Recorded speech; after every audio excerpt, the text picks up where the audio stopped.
자, 오늘 오전에 하나님 말씀 보도록 하겠습니다. 오전에 하나님 말씀 빌립보서 3장 7절로부터 14절까지입니다. 다 찾으셨습니까? 제가 읽겠습니다. 그러나 나에게 유익하던 것은 무엇이나 그리스도를 위하여 다 손실로 여겼느니라.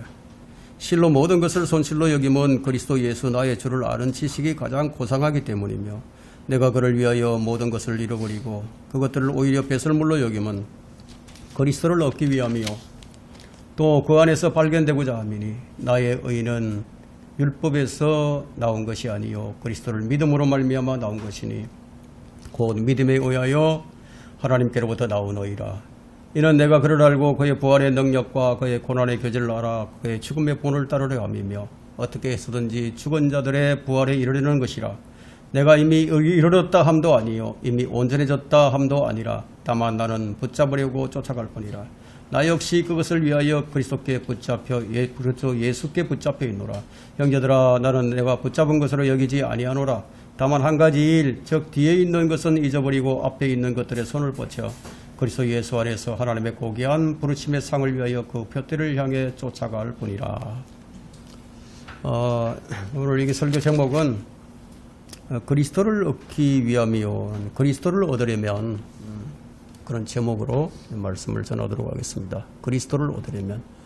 자, 신실한 성도들은 무엇을 원할까요? 신실한 성도들은 무엇보다도 내 안에 어떤 내적인 평안, 또 어떤 기쁨, 또 성령의 능력과 지혜, 하나님의 은혜를 더 얻고 싶어하면서 영적으로 더 많은 것을 소유하고 싶어합니다. 여러분 뜨겁게 정말 열성적으로 기도하는 사람들 한번 보세요. 무엇인가를 더 많이 얻고자 하는 그런 소원으로 가득 차 있죠.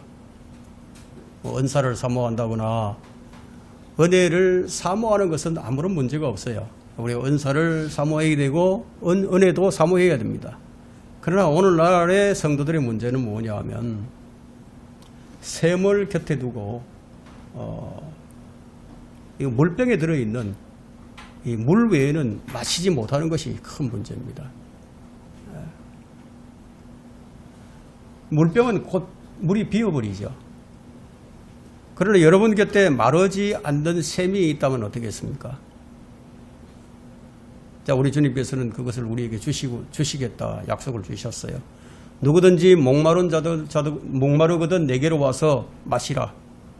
나를 믿는 자는 성경이 말씀한 것 같이 그에 비해서 생수가 흐르리라. 생수의 강들이 흐르리라. 누구든지 예수님께로 나오기만 하면은 마르지 않는 생수의 강을 얻게 되죠. 그러면 우리는 주님께서 우리에게 약속하신 것들 구하는 자들에게 주시겠다 이런 약속을 주셨는데 뿐만 아니라 구한 것들은 받은 줄로 알라고 이런 말씀도 주셨어요. 우리는 이미 받은 줄로 알고 우리가 간구해야 합니다. 자, 하나님은 우리에게 어떤 특정한 은사나 열매를 주실 수 있는 분이에요. 그 은사나 열매가 지혜와 지식일 수도 있고요. 그것은 육신의 육신의 문제나 영적인 문제를 모두 다 포함해서 그것이 이제 가시적으로 드러나는 그런 삶의 문제일 수도 있습니다. 그러나 이 시간은 우리는 그런 것들보다는 그리스도 자체를 얻고자 하는 그런 소망을 가져야 합니다. 그리스도 자체. 대개는 이제 교회를 좀 다녔다고 하는 사람들은 방언이나 어떤 성령의 체험이나 어떤 영적 은사를 받고 싶어 합니다. 그러다가 이제 자신이 원하는 그런 은사를 받았다고 기뻐하기도 하죠. 어떤 이는 이 삶의 지혜를 얻고자 기도를 하고요. 또 어떤 이는 은사를 사모하기도 합니다. 어떤 이들은 사업의 성공을 위해서 기도하기도 합니다. 여러분 이름 있는 좀 유명한 산들, 유명한 산마다 여러분 뭐가 있습니까? 절간이 있죠. 유명한 사례는 다 절간이 있어요. 좋은 장소는 다 절간이 차지하고 있는데 그런 것처럼 크고 작은 기도원들이 그 유명한 사례 다 절비합니다. 그 사람들이 왜 기도원을 찾을까요? 왜 교회를 두고 왜 기도원을 찾을까요? 그 자신이 갈망하는 것, 자신이 원하는 것을 찾기 위해서가 아니겠습니까? 얻기 위해서. 동기나 목적이 어떠하든지 간에 얻고자 구하는 것은 정말 가지가지입니다. 구하는 것에는 관심이 있지만 근데 그것을 누가 주는지에 대해서는 관심이 없어요. 뭐 기도원 가면 전부 그런 사람들 뿐이에요. 뭔가 얻으려고 온 겁니다. 저는 여러분들에게 묻고 싶어요. 여러분 무엇을 얻었습니까? 나는 뭐 복을 얻었다. 나는 은사를 얻었다. 나는 평안을 얻었다. 나는 죄사함의 은총을 얻었다 하면 등등 여러 가지 답을 할 수 있겠죠. 근데 어떤 사람들은 교회를 정말 오래 다녔는데 근데 그런 것들을 전혀 얻지 못한 사람들도 있어요. 어쨌든 뭐 다양한 답을 내놓습니다. 그러나 나는 그리스도를 얻었다라고 말하는 분들은 정말 찾기가 어려워요. 그리스도께서 주시는 무엇인가를 얻지만 그리스도를 얻지 못했다면 그건 영적인 삶을 사는 것이 아니라는 거죠. 때로는 기도의 응답을 받았다고 감사와 찬양을 드리기도 하지만 여러분 그런 날이 며칠이나 지속이 되겠어요? 얼마나 지속될까요? 저는 여러분이 어떤 은사나 원하는 복을 얻지 못했다 할지라도 그보다 훨씬 더 중요한 것을 얻는 길이 있음을 지금 말씀드리고자 하는 겁니다. 그것이 바로 그리스도를 얻는 것이에요.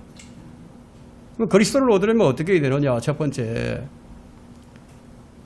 내게 유익하던 것은 무엇이나 손실과 배설물로 여겨야 한다. 8절에 기록이 되어 있죠. 예?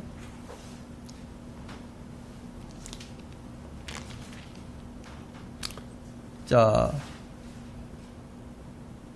실로 모든 것을 손실로 여기면 그리스도 예수 나의 주를 아는 지식이 가장 고상하기 때문이며 내가 그를 위하여 모든 것을 잃어버리고 그것들을 오히려 배설물로 여기면 그리스도를 얻기 위함이요.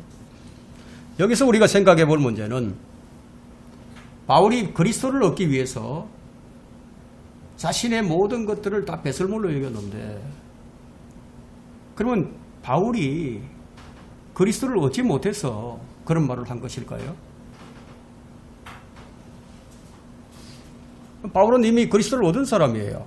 그런데 왜 이런 말을 하고 있을까요?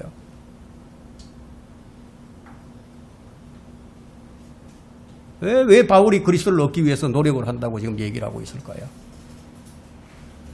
지금 8절에서 그리스도를 얻기 위함이요. 이 말씀의 의미가 무엇일까요?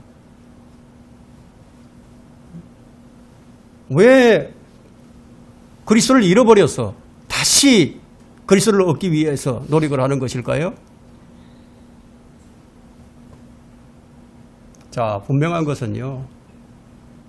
우리가 분명히 알 것은 그리스도는 노력을 통해서 얻을 수 있는 것이 아니라는 사실입니다.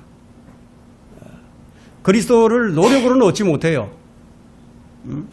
무슨 뭐 성령을 체험한다거나 또는 뭐 믿을 때 그리스도와 좀 느슨하게 연합이 되어 있다가 뭐 성령 체험이나 아니면 뭐 물침례나 어떤 세례를 통해서 온전하게 연합이 되었다고 이렇게 주장하는 사람들도 있어요. 그것도 헛된 망상에 불과합니다. 구원받은 그리스도인은 이미 그리스도 안에 있어요. 그리스도 안에 들어와 있어요.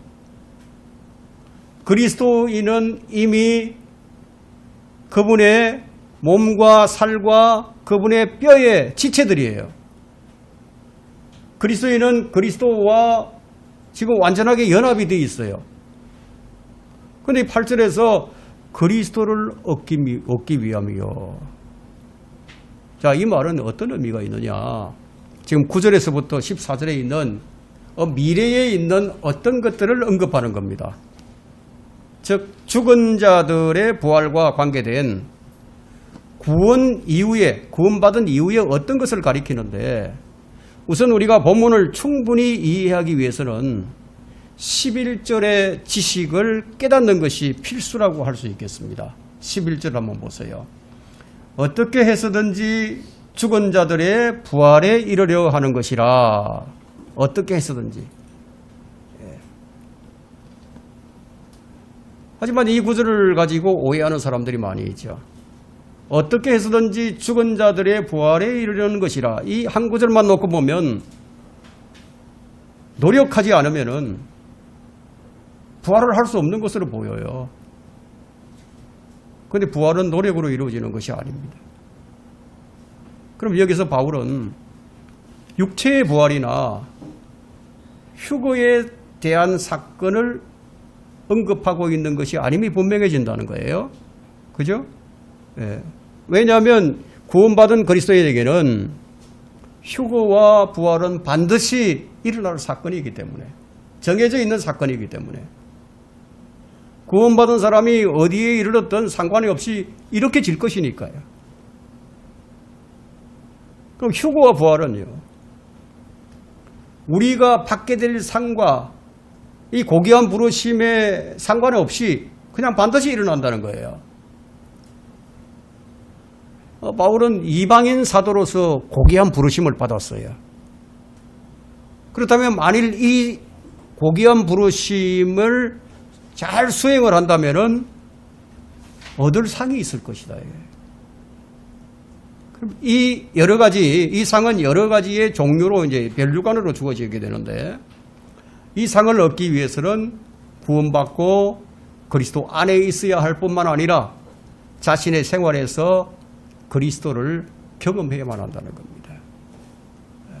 그래서 10절을 보시면요, 어떤 경험을 해야 하느냐. 이는 내가 그를 알고 그의 부활의 능력과 그의 고난의 교제를 알아 그의 죽음의 본을 따르려 함이며. 자, 그를 알고 부활의 능력, 고난의 교제, 죽음의 본. 그리스도인이 지상에서 그리스도인답게 살기 위해서는 그분을 아는 지식과 그분의 능력이 필요한 겁니다.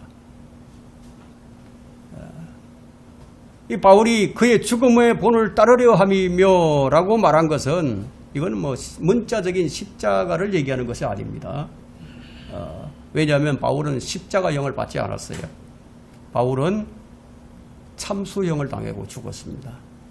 그러니까 여기 11절에 죽은 자들의 부활에 이르려 하는 것이라, 이 말은 히브리서 11장에 나오는 더 좋은 부활과 연관시켜야 합니다.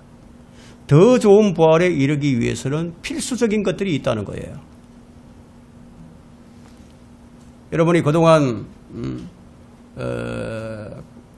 지녀왔던 어떤 종교적인 형식적인 그런 종교, 그런 것들을 모두 다 배설물로 여겨야만 한다는 겁니다. 그러나 이것은 상당히 어렵죠.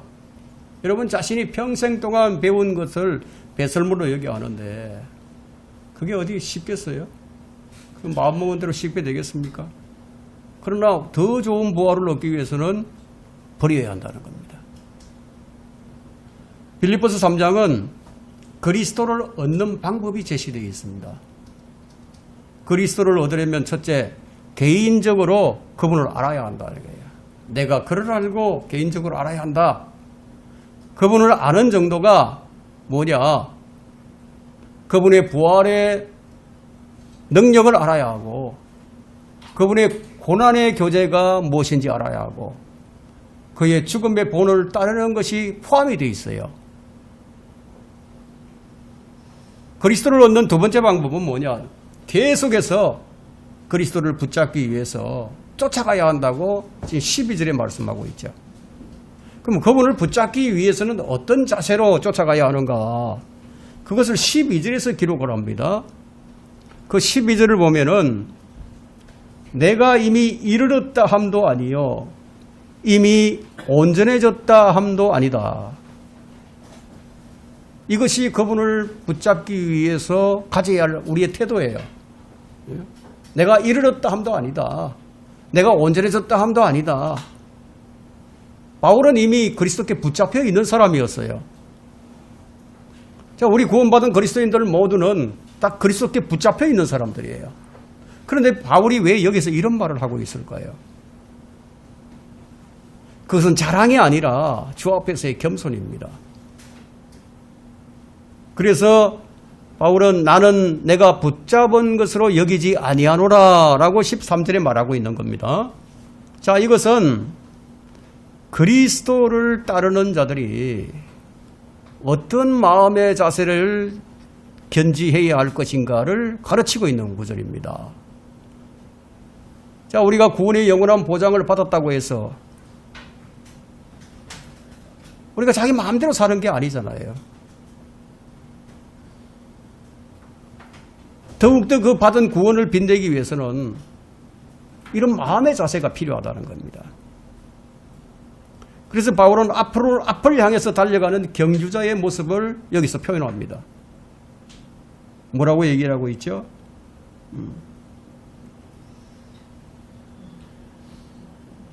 자, 형제들아 13절에 빌립보서 3장 13절에 형제들아 나는 내가 붙잡은 것으로 여기지 아니하노라. 다만 한 가지 일, 즉 뒤에 있는 것은 잊어버리고 앞에 있는 것들의 손을 뻗어. 예. 출발점으로 되돌아가지 않고 결성점을 향해서 달리는 거예요. 그래서 바울은 이렇게 얘기하는 겁니다. 다만 한 가지 일, 즉 뒤에 있는 것은 잊어버리고 앞에 있는 것에 손을 뻗어. 뒤에 있는 것은 잊어버리고. 이 말의 의미는 멈춰 있거나 뒤돌아가지 말라는 얘기예요. 우리 주변에는 믿음에서 도태하는 사람들, 믿음이 성장하지 못하고 멈춘 사람들이 많이 있어요. 어떤 사람들은 어린아이에 머물러서 성장이 멈춰버렸어요. 머리만 커졌어. 그래서 영적인 괴물이 된 사람들도 있습니다. 어떤 사람들은 믿음의 정도에서 벗어나서 다른 길로, 샛길로 빠져버리는 사람들도 있어요. 그럼 앞을 향해서, 앞을 바라보고 쫓아가지 않는다면 믿음에서 떨어져 나가는 것은 시간 문제라는 거예요. 그래서 14절에서 그리스도 예수 안에서 하나님의 고귀한 부르심의 상을 위하여 그 표대를 향해 쫓아갈 뿐이다. 그래서 세 번째는 우리가 그리스도를 얻으려면 고귀한 부르심의 상을 위해서 달려가야 한다. 달려가야 한다. 무엇을 얻기 위해서? 무엇을 얻기 위해서죠? 부르심의 상을 위해서. 영광의 상이죠. 그런데 영광을 위한 상을 얻기 위해서는 기본적으로 알아야 할 것이 뭐냐. 그것이 10절에서 말하고 있는 고난의 교제입니다. 그분의 고난의 교제를 알아야 한다.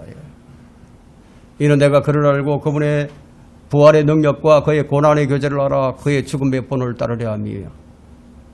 이것은 고통이 동반되는 영광이에요. 고통이 없이는 영광이 없어요. 여러분, 십자가 없이는 면류관이 없어요. 우리 주님께서도 고난을 받으시고 죽음에서 부활하신 후에야 영광을 얻었습니다.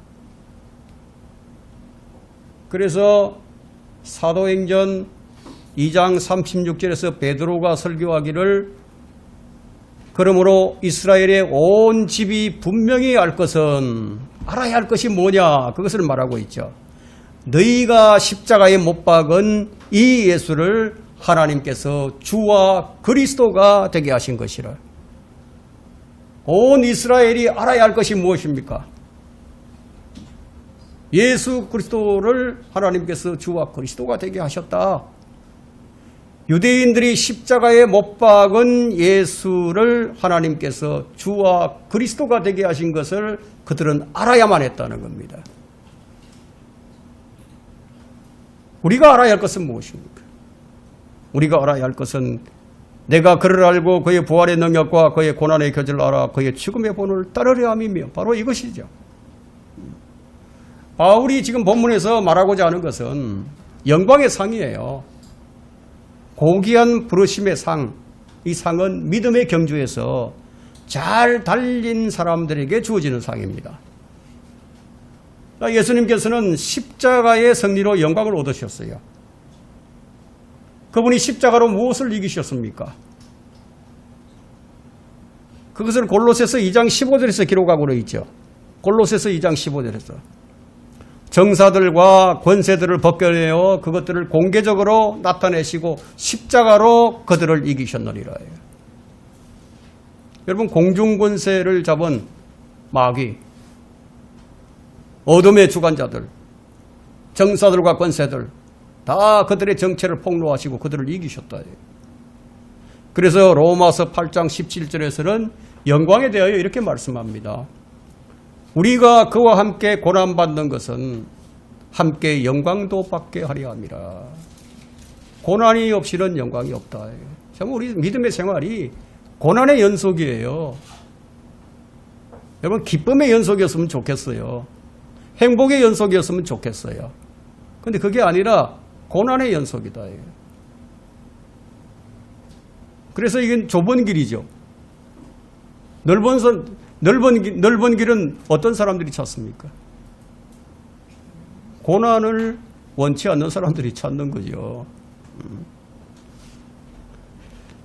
자, 여기서 우리가 바울이 말하는 온전함에 대해서 좀 더 살펴본다면은 바울은 아직 온전함에 이르지 못했다고 얘기하고 있습니다.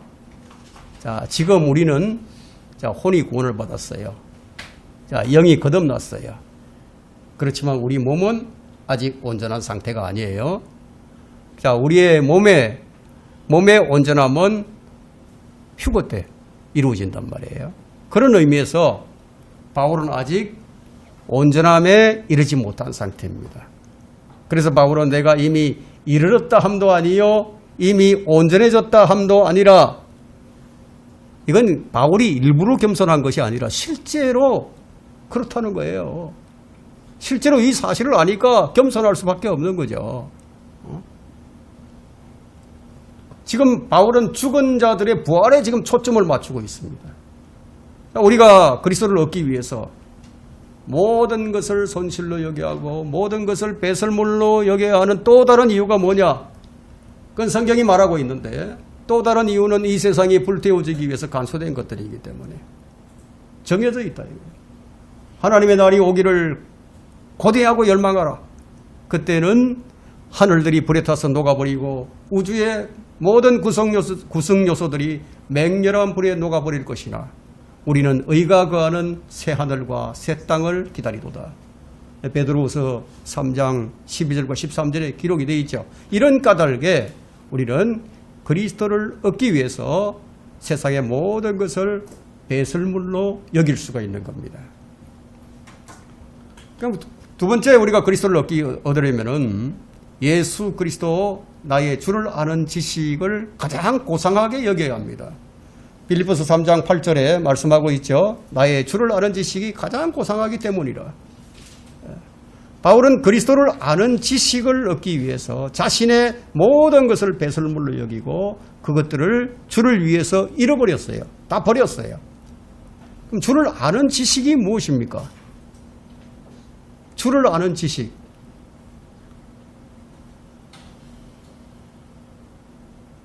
주님이 어떤 분인지 아는 것이죠. 그것이 주를 아는 지식이죠. 창세기부터 요한계시록은 모두 주를 아는 지식이에요. 자, 우리는 이 성경에서 주님에 대한 정확한 정보, 정확한 지식을 얻어야 한다는 겁니다. 요한복음 1장 1절부터 3절을 우리가 한번 보겠습니다. 자, 태초에 말씀이 계셨고 그 말씀이 하나님과 함께 계셨으니 그 말씀은 하나님이셨느니라. 그 말씀이 태초에 하나님과 함께 계셨느니라. 만물은 그에 의해 지음받았으며 이미 지음받은 것 가운데 그가 없이 지어진 것은 아무것도 없더라. 예수님이 창조주 하나님이세요. 이 말씀을 보면. 그렇죠? 말씀으로 만물을 창조하신 하나님이 예수님이다. 이걸 알면 지식을 얻은 거예요. 그 말씀이 육신되어 우리 가운데 거하심으로 우리가 그의 영광을 보니 아버지의 독생자의 영광으로 은혜와 진리가 충만하더라. 요한복음 1장 14절에 이 말씀은, 자, 이것이 바로 예수님을 아는 지식이에요. 그 다음날 요한이 예수께서 자기에게 오시는 것을 보고 말하기를, 보라, 세상 죄를 제거하는 하나님의 어린 양이로다. 예수님이 세상 죄를 제거하는 하나님의 어린 양이다. 이거 주님을 아는 지식이에요. 나는 길이요 진리요 생명이라. 나로 말미암지 않고는 아버지께로 올 사람이 아무도 없느니라. 나는 부활이요 생명이라. 나를 믿는 자는 죽어도 살 것이며 또 살아서 나를 믿는 자는 누구나 영원히 죽지 아니하리라. 이것이 주님을 아는 지식이에요. 성경은 예수님을 증거하는 책입니다. 성경은 또한 진리의 지식이에요. 우리를 향하신 하나님의 뜻은 무엇일까요? 우리를 향하신 하나님의 뜻. 사람들을 향하신 하나님의 뜻이 있어요. 인간을 향한 하나님의 뜻이 있어요. 하나님께서는 모든 사람이 구원을 받고 진리의 지식에 이르기를 원하십니다. 모든 사람이 구원받는 것이 하나님의 뜻이에요. 모든 구원받은 사람, 구원받은 모든 사람은 진리의 지식에 이르는 것이 하나님의 뜻이에요. 이 순서를 바꿀 수는 없습니다. 주님을 참으로 믿는 사람은 주님에 대해서 더 많은 것을 알려고 하겠죠. 더 깊이 알려고 하겠죠. 그것이 주님을 얻는 길이니까. 양들이 선한 목자를 얻게 되면 모든 것을 얻은 것이나 마찬가지예요. 우리가 그리스도를 소유한 것은 하나님의 모든 것을 소유한 것과 같아요. 하지만 구원받았다고 해서 우리가 그리스도의 모든 것을 다 아는 것은 아니에요. 자, 남녀가 결혼을 합니다. 부부가 되었어요. 한 몸을 이루었습니다. 그렇다고 해서 상대를 다 아는 것이 아니에요. 이것이 소유와 아는 것의 차이입니다. 부부는 한 몸을 이루고서부터 서로를 깊이 이제 알아가게 됩니다. 성도도 마찬가지예요. 주님과 하나 되고서부터 주님을 더 깊이 알아가야 한다는 거예요. 바울은 이것을 가장 고상하게 여겼습니다. 주님을 알아가는 것. 근데 순서가 있죠. 구원받는 것이 우선이다. 진리의 지식에 이르는 것은 그 다음이다. 이 순서가 바뀌면은 안 되죠. 이 순서가 바뀌면요, 항상 매우나 결코 진리의 지식에 이를 수가 없게 됩니다. 여러분, 거듭나지 않은 사람들도 성경을 얼마든지 공부할 수 있어요. 그러나 성경을 가르쳐 주시는 진리의 영이 그들 안에 없으면 아무리 배워도 깨달을 수 없다 이거예요. 그래서 돌 김용욱이 같은 사람이 나오는 거예요. 신학을 하고 공부를 많이 했죠. 성경을 공부했죠. 성경께서 조명을 안 주시니까 엉뚱한 얘기만 계속하고 있죠.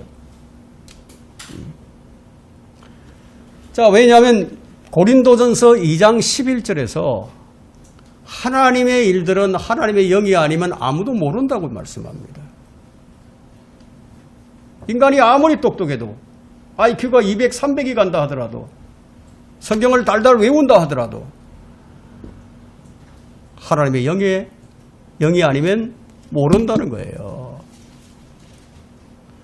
우리는 구원받고 거듭나서 주님과 하나가 되었어요. 이제 그분이 어떤 분이신지 그분에 관한 지식을 배워나가야 한다는 겁니다. 그래서 베드로는 각 구원받은 성도들에게 이렇게 얘기하죠. 갓난 아기들로서 순수한 말씀의 젖을 사모하라. 이는 너희가 그것으로 인하여 자라게 하려 함이라. 자라가야 한다 이거예요. 배워야 한다 이거. 훈련받아야 한다 이거예요. 순수한 말씀의 젖. 이것은 그리스도에 관한 지식이에요. 순수한 말씀의 젖. 이것은 그리스도에 대한 교리의 기초예요. 주님께서 무엇을 원하시는지, 주님께서 기뻐하시는 것이 무엇인지,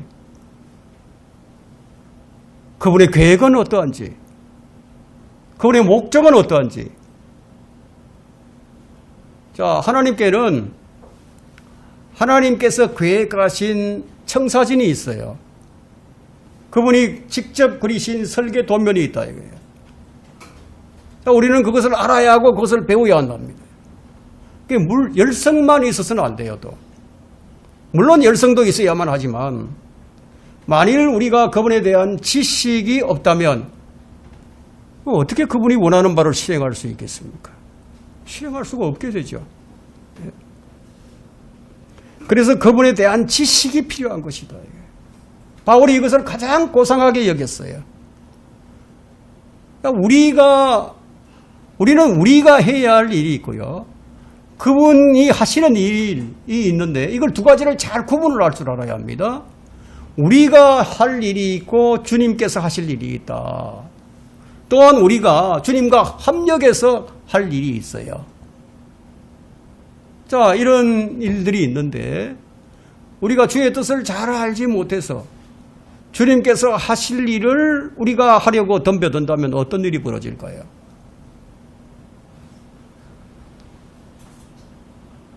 그래서 주님을 아는 지식이 가장 고상한 거예요. 우리가 할 수 없는 영역이 있어요. 여러분, 해가 뜨고 지는 것을 우리가 막을 수 없어요. 우리가 노력한다고 되는 게 아니에요. 이건 전적으로 하나님께서 하시는 일이에요.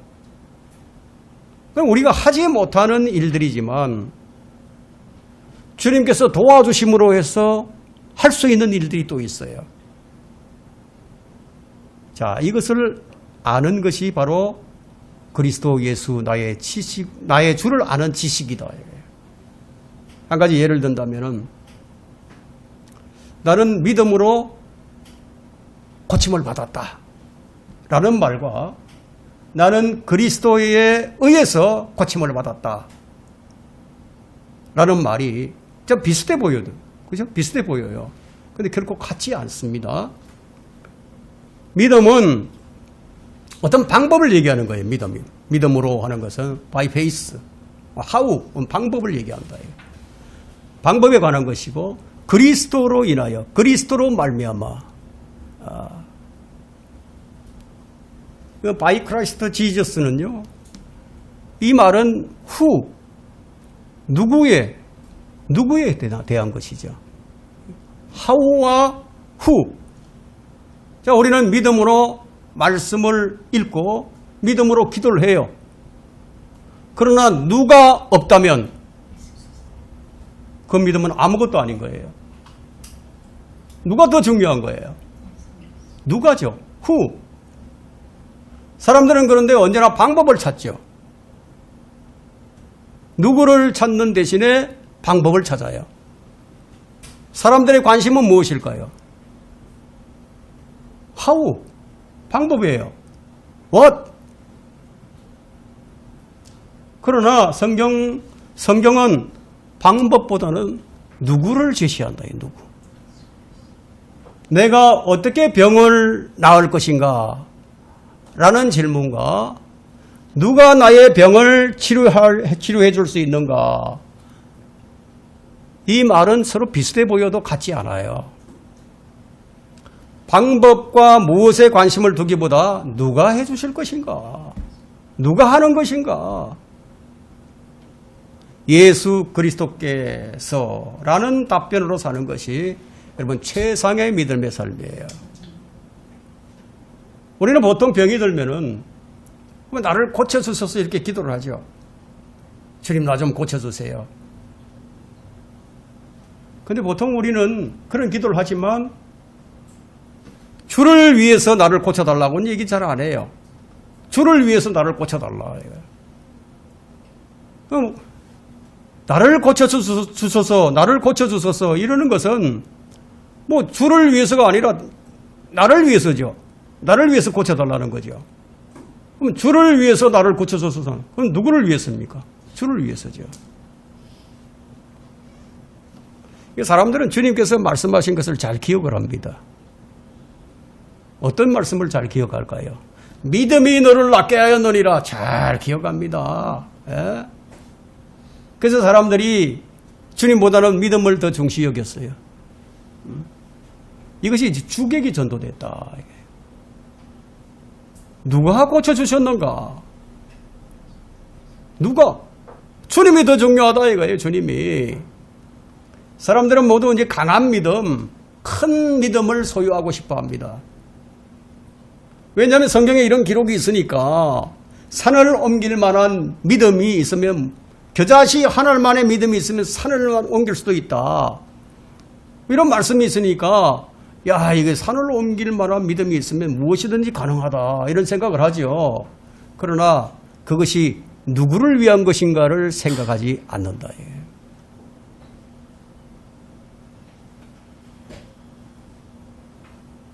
그럴 때 주님께서는 어떻게 하실까요? 울부짖는 사자처럼 울부짖는 마귀를 보내어 그의 믿음을 시험하신다. 우리가 무엇인가 된 줄로 알고 있으면 그 모든 것들을 다 붕괴시켜 버리신다. 그리고 주님께서는 우리가 무엇이 아니라 하우가 아니라 누구를 신뢰해야 할 것인가를 가르쳐 주시는 거예요. 애석하게도 이스라엘은 그것을 배우지 못했습니다. 하나님께서 그리스도를 통해서 우리의 필요들을 주세요. 그리스도를 통하지 않은 모든 것은 허공을 치는 일이에요. 주님을 얻는 것, 그리스도가 여러분의 전부가 되게 하라는 겁니다. 로마서 11장 36절에는 이는 만물이 그분께로부터 나와서 그분을 통하여 그분께로 돌아갑니다. 순환하는 거죠. 실제로 그리스도는 모든 것에 모든 것이 되시는 분이에요. 우리는 누구를 위해서 기도할 때 우리 자신의 믿음, 우리 자신의 능력, 우리 자신의 의에 의해서 구하지 않아요. 우리는 다만 모든 것을 다 하실 수 있는 그리스도를 의지해서 구할 뿐이에요. 왜냐? 능력은 그리스도께 있으니까. 모든 것이 그분 안에 있고 그분을 통해서만 오니까. 만물은 그리스도를 통해서 회전될 뿐이다. 하나님의 아들이 사람의 아들로 불리는 이유는 무엇일까요? 왜 사람으로 오셔야만 했었을까요? 한 사람을 통해서 망가져 버렸으니까. 이제 완전하신 사람을 통해서 그분을 영접하는 사는 사람들은 완전함을 이룰 수 있게 하신 거예요. 예수 그리스도를 마음에 모셔드리면 누구나 완전한 한 사람을 모셔드린 겁니다. 그리스도를 얻으려면 두 번째, 세 번째는 그리스도 안에서 발견되어야 합니다. 그리스도 안에서. 요한복음 15장 4절에는 내 안에 거하라. 그러면 나도 너희 안에 거하리라. 가지가 포도나무에 붙어 있지 아니하면 스스로 열매를 맺을 수 없듯이 너희도 내 안에 거하지 아니하면 역시 그렇게 되리라. 이런 말씀이 있어요. 누구든지 그리스도께 붙어 있지 않으면 아무것도 얻을 수 없다는 거죠. 그럼 내게 유익한 것들을 손실로 여길 수도 없게 되고 그리스도를 아는 지식을 고상하게 여길 수도 없게 된다는 겁니다. 모든 것은 그리스도 안에 있을 때만 가능해진다. 그렇다면 우리가 진정으로 얻어야 할 것은 무엇일까요? 어떤 은사나 어떤 능력이 아니다 이거예요. 무엇을 얻어야 합니까? 그리스도를 얻어야 한다. 주님은 자신의 일부를 주신 것이 아니라 주님 자신을 온전히 우리에게 주셨어요. 주님은 자신의 어떤 사상이나 생각이나 법규나 어떤 신성한 어떤 필요한 것들만을 주신 것이 아니에요. 주님 자신, 주님 전부를 우리에게 주셨어요. 자신의 생명을 주신 것, 모든 걸 다 준 거예요. 그래서 요한복음 10장 15절에는 이는 아버지께서 나를 아시고 나도 아버지를 아는 것 같으니 나는 양들을 위하여 나의 생명을 내놓느니라. 전부를 주셨어요. 실상 우리가 지금 뭐 얻고 싶어 하는 것들이 있어요. 뭐 간구하는 이런 것들이 있죠. 이런 모든 것들은 우리가 간구하면 하나님께서 우리에게 덤으로 주시는 거예요. 우리가 아들을 얻으면 모든 걸 다 얻은 거예요. 하나님은 우리에게 아들을 영접하고 아들을 소유하라고 명령하시고 있죠. 자기 아들을 아끼지 아니하시고 우리 모든 사람을 위하여 내어주신 분이 어찌 그 아들과 함께 또한 모든 것을 우리에게 값없이 주시지 아니하시겠느냐? 그럼 우리가 얻어야 할 것이 무엇입니까? 주님의 무엇이 아니라 주님 자신이다. 주님 대신에 주님의 무엇을, 주님의 어떤 것만을 소유한다면 그는 여전히 잃어버린 사람이에요. 구원받지 못한 상태에 있는 거죠. 핵심이 무엇입니까? 주님이다. 그리스도다. 주님께서는 우리를 얻으시려고요. 친히 우리의 죄를 담당하셨어요. 우리를 얻기 위해서. 이제 우리는 그분을 얻기 위해서는 믿으면 돼요. 그분을 믿으면 돼. 그가 친히 나무에 달린 자신의 몸으로 우리의 죄들을 담당하셨느니라. 베드로전서 2장 24절에 기록하고 있죠. 그분이 친히 그렇게 하셨어. 주님이 우리를 대신하셨다는 거예요. 따라서 이제 우리의 삶도 나를 위한 것이 아니라 주님을 위해서 사는 거예요. 그렇게 살기 위해서는 우리는 어디에서 발견되어 오느냐? 그리스도 안에서 계속 발견되어 나가야 한다. 어떤 이들은 그리스도 안으로 들어오지 않고, 그리스도 안으로 들어오지 않고 예수님의 사상이나 예수님의 인품이나 예수님의 그 놀라운 능력이나 예수님의 어떤 행위에 매혹되는 사람들이 있어요. 그것은 크게 잘못된 거죠. 우리는 어디에 매혹되어야 하느냐? 예수님께 매혹되어야 된다. 예수님을 자신의 믿음의 근거로 삼아야 한다. 다른 무엇이 아니다. 이거예요. 예수님이 우리를 대속하셨어요. 예수님이 길이에요. 예수님이 진리예요. 예수님이 생명이에요. 예수님이 생명의 빵이에요. 예수님이 생수예요. 예수님이 빛이에요. 예수님이 세상의 빛입니다. 예수님은 양들의 문이에요. 예수님이 선한 목자예요. 예수님이 부활이요 생명입니다. 예수님이 참 포도나무예요. 예수님의 무엇이 아니라 예수님 자신이다. 예수님 자신이 바로 말씀이에요. 하나님 말씀이에요. 예수님이 하나님의 아들입니다.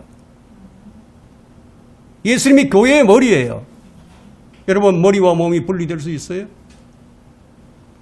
분리될 수 없죠. 몸은 누구에 의해서 움직입니까? 머리에 의해서 움직인다.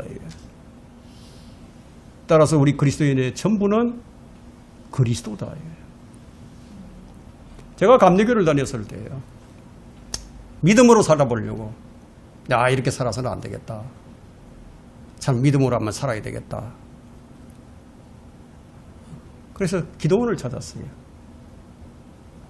뭐 그렇게 찾아보니까 잘 안 되더라고요. 뭐 새벽 기도도 가봤어요. 그리고 주를 위해서 살아보겠다고, 주님을 위해서 사용할 테니까 사업이 잘 되게 해달라고 기도했어요. 근데 망가져 버리더라고. 안 되더라고. 왜 안 될까? 왜 안 됐을까? 곰곰이 생각해 봤어요. 근데 그 전적으로 주를 위해서 한 것이 아니었어요. 나를 위해서 주님을 이용한 것이었어요. 야, 왜 기도원을 찾고 새벽기도 다니고 성경을 읽고 이렇게 계속 지속된 삶을 살다 보면은 어떨 때는 뭔가 되는 것 같기도 해요. 근데 며칠이 못 가. 그 좋았던 감정이 다 사라져버려요. 무엇이 문제였을까요? 생명의 근원이시고 빛의 원천이신 주님을 붙들고 그분을 소유하려고 한 것이 아니라 그분이 주시는 무엇인가를 소유하려고 했다. 이거예요. 잘못되었다. 이거예요.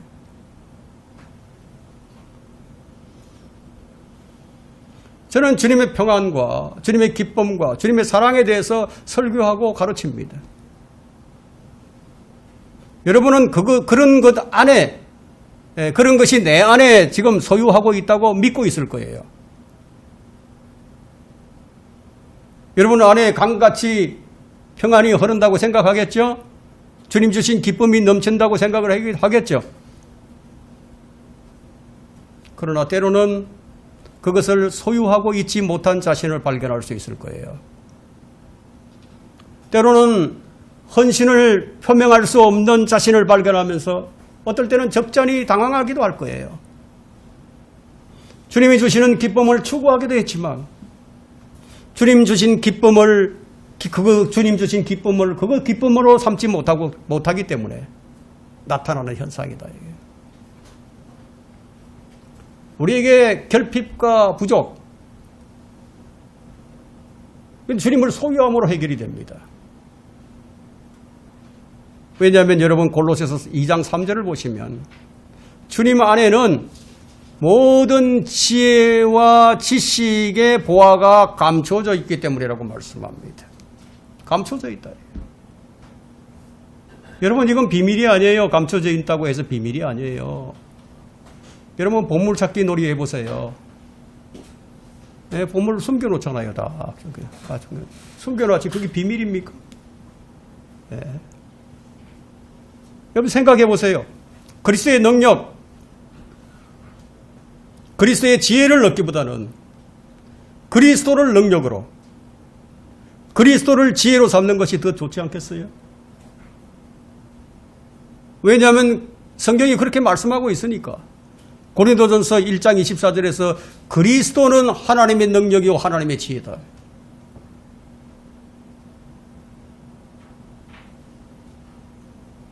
여기 뭘 반론을 제기할 수 있을까요? 그리스도가 우리의 모든 것이다. 성경은 말씀합니다. 고린도전서 1장 30절에서 너희는 그분께로부터 나서 그리스도 예수 안에 있고 거듭난 사람은 모두 그리스도 안에 있는 거죠. 누구에게서 났어요? 그분께로부터 났다. 주께서는 하나님께로부터 나셔서 우리에게 지혜와 의와 거룩함과 구속이 되셨으니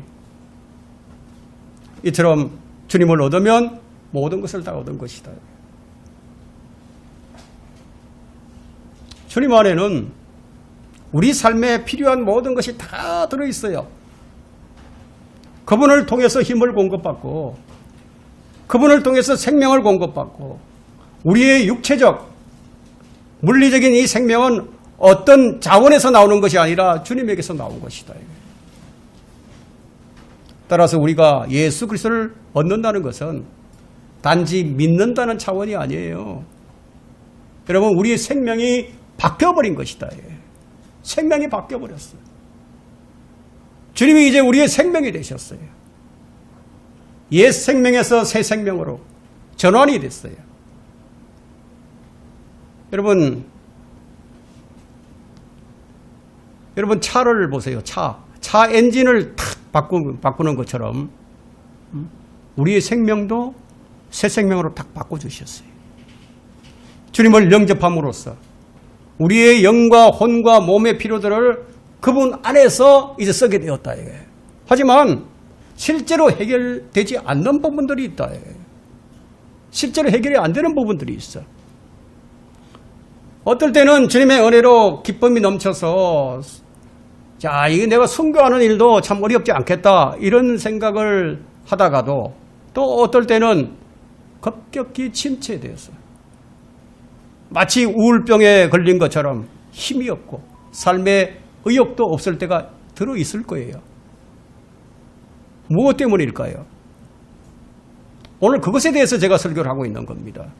이건 매우 평범한 진리인데 그것은 능력과 지혜를 구하기보다는 그리스도를 능력과 지혜로 삼으라는 거예요. 그리스도를 능력과 지혜로 삼으라. 주님은 그 진리를 가르치기 위해서 여러분에게 아주 극심한 침체를 경험하게도 하십니다. 무엇을 얻는 것도 좋지만 그보다는 그리스도를 권능으로 삼는 것, 그것이 참된 영적 생활의 비결입니다. 이 진리는 여러 세대와 여러 시대에 감춰져 있었으나 이제는 우리에게 드러난 신비의 신비, 신비의 진리. 이 신비는 여러 시대와 세대에 감춰져 있다가 이제 그의 성도들에게 나타났고 하나님께서는 이들에게 이방인들 가운데서 이 신비의 영광의 풍요함이 무엇인지를 알리고자 하셨으니 이 신비는 너희 안에 계신 그리스도요 곧 영광의 소망이라. 오늘 오전에 공부했죠. 우리 안에 거하시는 신비, 내주하시는 신비. 모든 영역이 여기서 나온다. 내 안에 주님이 사시고 주님이 나의 생명이 되셨다. 자, 저는 이제 이 19세기에 복음 전도자였던 심슨 목사의 글을 소개하면서 이제 설교를 마무리하려고 합니다. 이 심슨 목사는 그 절망 속에서 바로 골로새서 1장 26절과 27절에 있는 이 신비의 말씀을 통해서 힘을 얻은 후에 이렇게 노래를 합니다. 한때는 축복을 구했지만 이제는 그리스도를 구한다네. 한때는 느낌을 구했지만 이제는 그분의 말씀을 구한다네. 한때는 그분의 은사를 원했지만 이제는 은사를 주시는 그분을 원한다네. 한때는 치유를 구했지만 이제는 치유자 그분을 구한다네. 한때는 고통스러운 시련이었으나 이제는 완벽한 신뢰가 있다네.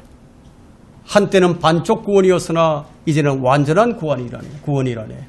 한때는 내가 주를 붙들었지만 이제는 주께서 나를 붙드신다네. 한때는 표류하는 배였으나 이제는 항구로 향하는 든든한 배라네.